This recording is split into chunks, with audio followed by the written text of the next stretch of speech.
एक बार फिर से आपका स्वागत है। जैसा फाइनेंशियल ईयर 24-25 का इनकम टैक्स रिटर्न ITR 1 और 4 स्टार्ट हो गया है। ऑनलाइन यूटिलिटी ऑनलाइन अभी स्टार्ट हुआ नहीं है, आप ऑफलाइन यूटिलिटी से अपना रिटर्न फाइल कर सकते हैं। तो आज हम इस वीडियो में देखेंगे ऑफलाइन यूटिलिटी का यूज करके हम कैसे अपना इनकम टैक्स रिटर्न फाइल करेंगे। ये बेसिकली ITR 1 और ITR 4 जिन लोगों का ये दो टाइप का रिटर्न फॉर्म यूज होता है ITR फाइलिंग में, वही अपना अभी इनकम टैक्स रिटर्न फाइल कर सकते हैं। ITR 1, ITR 2, ITR 3, ITR 4 different type के ITR फॉर्म है।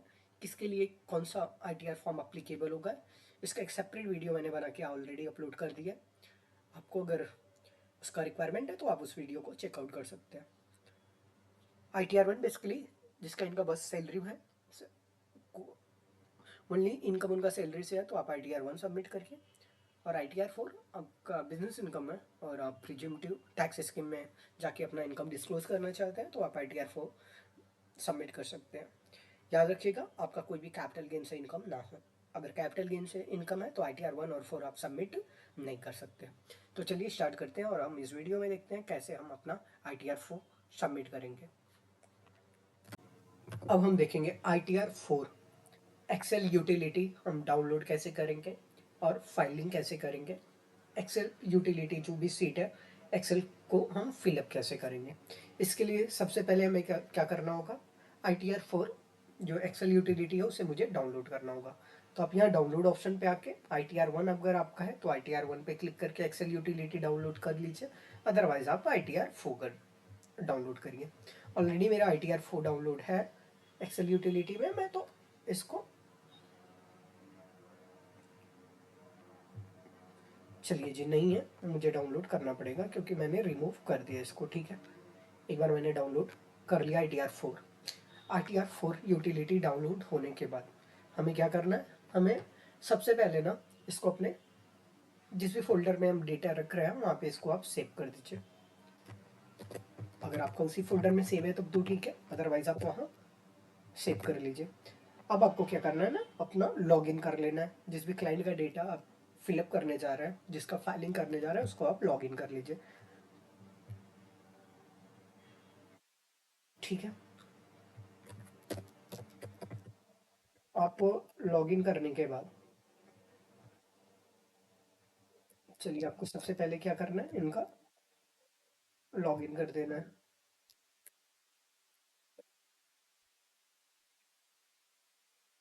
चलिए हमने लॉगिन कर दिया।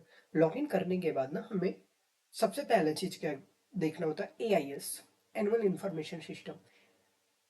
आपको ITR फाइलिंग करने में एकदम हड़बड़ी नहीं करने है। पहले आप AIS अपना चेक कर लीजिए, क्योंकि AIS में जितने भी डेटे होते हैं, जो भी डेटा आपने कोई भी प्रॉपर्टी सेल किया है, परचेज किया है, कोई शेयर सेल परचेज किया है, यहाँ तक कि सेविंग के इंटरेस्ट, ये सारी चीज़ें रिफ्लेक्ट होते हैं। जब तक भी ये सारी चीज़ें आपके फाइल में रिफ्लेक्ट ना हो, आप अपना ITR फाइल करने का जल्दी ना करें। तो ये AIS आप यहाँ से चेक कर सकते हैं और आप यहाँ से अपना 26 AS भी देख लीजिएगा। ये सारी दोनों चीज़ AIS और 26 AS चेक करने के बाद अब एक्सेल यूटिलिटी के लिए ना हमें डाउनलोड प्रीफिल डेटा चाहिए।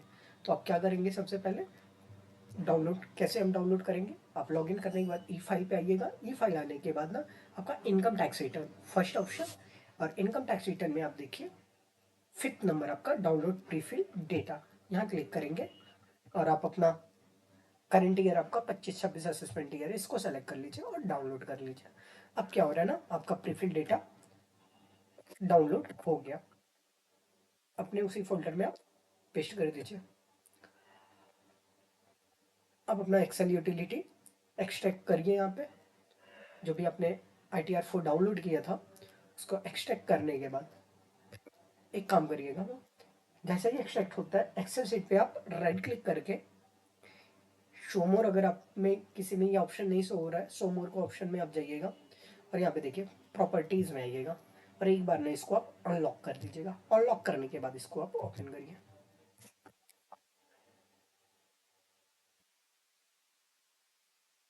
थोड़ा सा वेट करिए, 5 से 10 सेकेंड टाइम लगेगा एक्सेल यूटिलिटी ओपन होने में। अब हम देखेंगे ITR 4 एक्सेल यूटिलिटी हम डाउनलोड कैसे करेंगे और फाइलिंग कैसे करेंगे।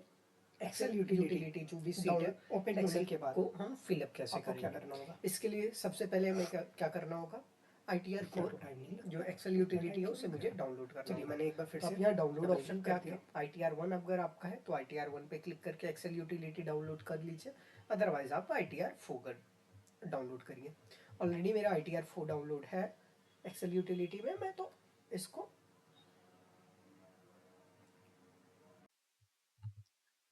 अब एक्सेल यूटिलिटी मेरा ओपन हो गया। अब इसको फिलअप कैसे करेंगे, आपको सबसे पहले क्या करना है ना, इंपोर्ट प्रीफिल पे क्लिक करना है और आपने जो प्रीफिल डेटा डाउनलोड किया था उसके यहाँ पे ओपन कर लेना है।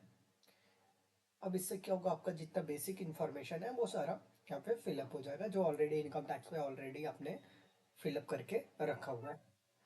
अब यहाँ से इन चीज़ों को आप चाहे तो एडिट कर सकते हैं, ये डिपेंड करेगा आपके रिक्वायरमेंट पे, आप एडिट करना चाहते हैं या नहीं। आपको जैसे मोबाइल नंबर चेंज करना है, ईमेल आईडी चेंज करना है, कुछ भी आपको चेंज करना है तो आप वो चेंज कर सकते हैं। ये सब होने के बाद इसके लिए देखिएगा, जो जो आपका रेड, जो भी लेटर आपका रेड मार्क किया हुआ है उसको फिलअप करना कंपलसरी है। तो ठीक है, ये सारा तो मेरा ऑटोमेटिकली सब फिलअप हो गया। अब हम आ जाते हैं nature of employment, central government, state government, आपके केस में जो भी अप्लीकेबल हो आप सेलेक्ट कर लीजिएगा। और देर आफ्टर आप किस सेक्शन में अपना ITR फिलअप कर रहे हैं, तो ये है B before due date 139 subsection 1, after 15 सितंबर ये चला जाता after due date, there after belated return, revise return जो आप पे अप्लीकेबल होता है। फिलहाल तो अभी क्या आपका बिफोर ड्यू डेट है, ओरिजिनल डेट है आपका। अब नेक्स्ट ऑप्शन, नेक्स्ट बोल रहे हैं ना, आपको यहाँ पे सेलेक्ट करना है आप न्यू टैक्स रिज्यूम में जाते हैं या ओल्ड में। बाय डिफॉल्ट ये नो ही रहेगा, अगर आप यस करके न्यू में जाते हो तो आपको 10I फॉर्म सबमिट करना पड़ेगा। अब देखिए मैंने नो सेलेक्ट कर लिया क्योंकि मैं तो न्यू टैक्स रिज्यूम में ही अपना ITR सबमिट कर रहा हूँ, मैं ओल्ड में नहीं जा रहा। अब यहाँ पे नोटिफिकेशन भी आ रहा है, आप देखेंगे कि ये सारी चीज़ें आप सेटअप नहीं कर सकते, जैसे लॉसेस क्लेम करना, हाउस प्रॉपर्टी के जो इंटरेस्ट का सब लोग क्लेम करते हैं ना, अगर किसी का हाउस प्रॉपर्टी लोन होता है तो वो सारी चीज़ें इस इस पे मैंने एक सेपरेट वीडियो बना के अपलोड कर किया हुआ है। आप कौन से लॉसेस या क्या एक्सपेंसेस, क्या डिडक्शन आप क्लेम कर सकते हैं ओल्ड और न्यू में, क्या नहीं क्लेम कर सकते हैं, आप सेपरेट वहाँ से देख सकते हैं। अब आ जाइए आप, क्योंकि आप कोई भी न्यू ओल्ड टैक्स रिज्यूम में आप जा नहीं रहा। अब देखिए यहाँ एक ऑप्शन पूछ रहा है, आप यदि 139 सब सेक्शन 1 में आप रिटर्न इन रीजनों से भर रहे हैं ना, तो आपको यहाँ पे ऑप्शन यस सेलेक्ट करना पड़ेगा। और यस सेलेक्ट करेंगे ना तो ये देखिए सारे ऑप्शन आपके लिए, जैसे यस किए ना ये सारे ऑप्शन आपके लिए ओपन हो गए, ये सारे डिटेल्स आपको भरने पड़ेंगे। लेकिन ये मेरे केस में नो है। ये है क्या ऑप्शन वो मैं बता देता हूँ। यदि आपने कोई डिपॉजिट किया है मोर देन 1 CR तो आपको उसका डिटेल्स देना पड़ेगा। आप किसी फॉरेन ट्रिप में एक्सपेंसिव मोर देन 2 लाख की है उसका डिटेल्स आपको देना पड़ेगा। यदि आप electric expenses more than 1 lakh with in 1 year में किया है तो उसका भी डिटेल्स आपको देना पड़ेगा। और ये केसेस है, इसमें आपका turnover, business turnover more than 60 lakh है, आप बिजनेस प्रोफेशन में है, आपने उस साल total receipt more than 10 lakh है, और आपका TCS TDS collection more than 25 lakh है, और आपने सेविंग में more than 50 lakh rupees cash deposit किया है, तो ये सारे सेविंग बैंक में आपने डिपॉजिट किया मोर देन 50 लाख, तो ये सारे डिटेल्स आपको प्रोवाइड करने पड़ेंगे। अब आ जाते हैं बिजनेस प्रोफेशन वाले पेज पे। अब आप अपना जो रिटर्न सबमिट कर रहा है ITR4, मतलब ITR4 ज्यादातर केसेस में तभी सबमिट होता है जब आप प्रिजिम्टिव टैक्स स्कीम को ऑप्ट आउट करते हैं, सेलेक्ट करते हैं और उसमें अपना आप इनकम डिस्क्लोज कर रहे हैं। प्रिजिम्टिव टैक्स स्कीम 44AD, ADA और AE, ये 3 सेक्शन है। 44AD आपका अदर देन ट्रांसपोर्टर हो गया, बिजनेस प्रोफेशन हो गया, या एजेंट, कमीशन एजेंट हो गया, ये सारे लोग 44AD में आ गए। प्योर बेसिकली जो अपना बिजनेस अपना डिस्क्लोज कर रहा है और वो बिजनेस प्रोफेशन उनका सॉरी वो प्रोफेशनल नहीं है like a doctor chartered accountant, तो आप 4480 में अपना इनकम डिक्लेयर करते हैं। बिजनेस कोड आप यहाँ पे जो भी कोड अप्लीकेबल होगा वो आप सेलेक्ट कर लीजिएगा। मेरे केसेस में मैं भी देख लेता हूँ क्या अप्लीकेबल है।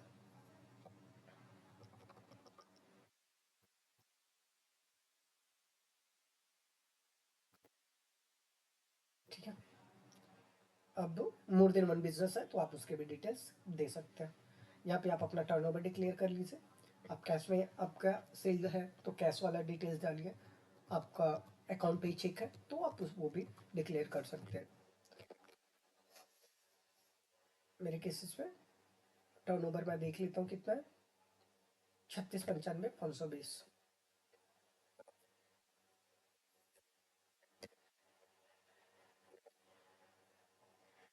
ठीक है, और मेरा यहाँ पे देखिए अगर आपका अकाउंट पे चेक बैंक से ट्रांजेक्शन है तो आप प्रॉफिट मोर देन 6% डिस्क्लोज करेंगे, डिक्लेयर करेंगे। और यदि कैश में है अदर देन बैंक है तो आप मोर देन 8% आप डिक्लेयर करिए। तो हमारे केसेस में मैं देख रहा हूँ कि ऑलरेडी मेरा मोर देन 1% डिक्लेयर है, 6,94,860।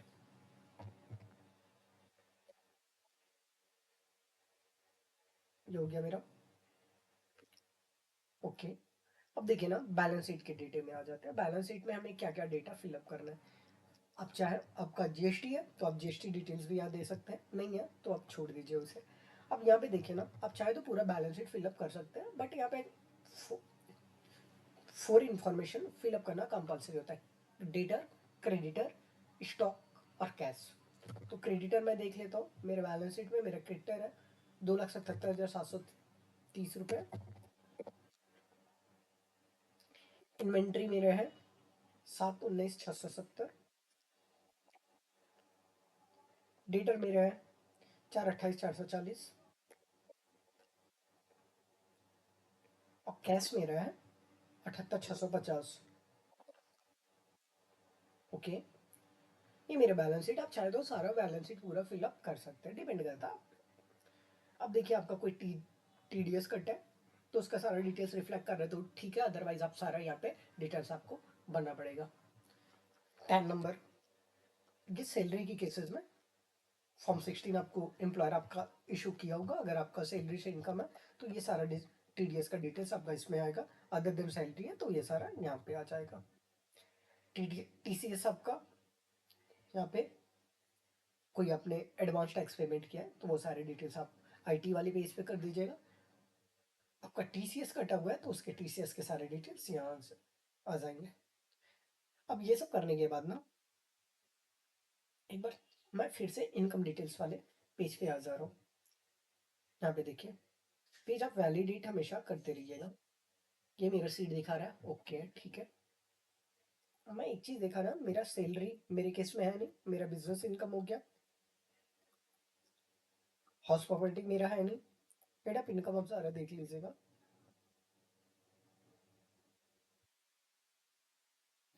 डिडक्शन मैं न्यू में जा रहा हूँ, मुझे डिडक्शन कुछ क्लेम करना नहीं है।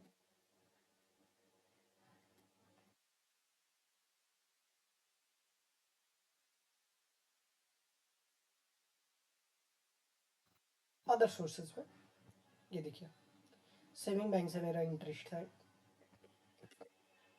मेरा बैलेंस पीएल में रिफ्लेक्ट हो रहा है 1248 का। तो मैंने यहाँ दे दिया। आपका कोई अदर सोर्सेज इनकम है तो वो आप यहाँ पे डिक्लेयर कर दीजिएगा। हाउस प्रॉपर्टी है तो फर्स्ट पेज में आप आइएगा, इनकम डिटेल्स वाला जो सीट है वहाँ पे आप हाउस प्रॉपर्टी का आपका डिटेल्स है तो हाउस प्रॉपर्टी दे दीजिए। आपका कोई भी इनकम अगर हाउस प्रॉपर्टी से डिक्लेयर आ रहा है आप उसको यहाँ पे डिक्लेयर कर दीजिएगा। सैलरी है तो आप सैलरी यहाँ पे शो करिएगा अगर आपका सैलरी से भी इनकम है तो। ये सब होने के बाद आप देखिएगा लास्ट, एक बार आप टैक्स जरूर फॉर्म फिलअप होने के बाद एक बार आप टैक्स जरूर देखिएगा। तो टैक्स मेरा आ रहा है 19,806 रुपये।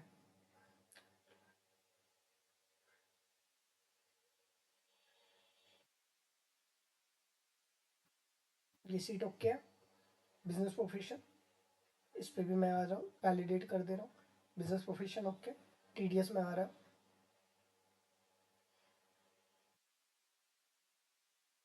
टीडीएस सीट को भी मैंने वैलिडेट किया, ओके। आईटी सीट को भी मैंने वैलिडेट कर लिया, ये भी ओके है मेरा।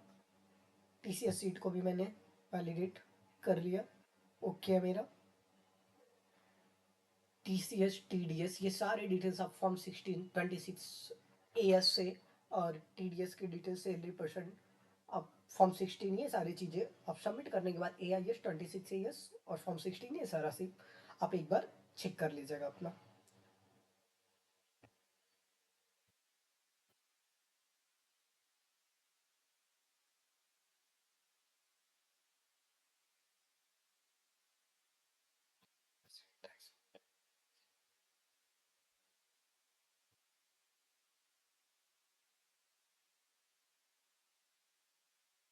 आप यहाँ पे एक बैंक अकाउंट आपको देना होगा, यहाँ पे आप प्लेस अपना दे देंगे।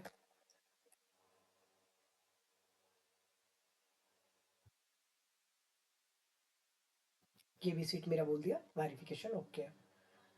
अब यहाँ पे हम क्या करेंगे ना, एक बार अपना टैक्स कैलकुलेट करेंगे। कैलकुलेट टैक्स करने के बाद देखिए मेरा टैक्स पेमेंट जीरो आ रहा है, कुछ भी नहीं है, ठीक है। अब हम क्या करेंगे ना, इस फाइल को जेसन फाइल में जनरेट यहाँ से हम जेसन कर लेंगे, क्योंकि यही जेसन हमें इनकम टैक्स पोर्टल पे अपलोड करना होता है, ठीक है। मैंने अपना जेसन जनरेट किया, वेट करना पड़ेगा। 66.67% कंप्लीट हुआ, थोड़ा सा वेट करिए, आई थिंक 30 to 40 सेकेंड आपका जेसन फाइल कंप्लीट हो जाएगा। जेसन फाइल जैसे ही डाउनलोड होगा ये आपको लोकेशन बताएगा कि ये आपका जेसन फाइल कहाँ पे सेव हुआ है। अब हमको क्या है, अपना income tax portal log in करना है। मेरा income tax portal log in हो गया। अब यहाँ से हम क्या करते हैं ना, सेलेक्ट करते हैं अपना ईयर और सेलेक्ट करते हैं कौन सा रिटर्न हम ओरिजिनल रिटर्निंग फाइल करते हैं 139 सबसेक्शन 1 में। मेरा फाइल ऑडिटेड है नहीं, 44 EB में मेरा ऑडिट होता है, तो ऑडिटेड है नहीं, या नो सेलेक्ट करेंगे और आईटीआर आप सेलेक्ट कर लेंगे, आपका कौन सा आईटीआर है। फिर आफ्टर आप फाइल अपना सेलेक्ट कर लीजिए, तो मेरा ई फोल्डर में है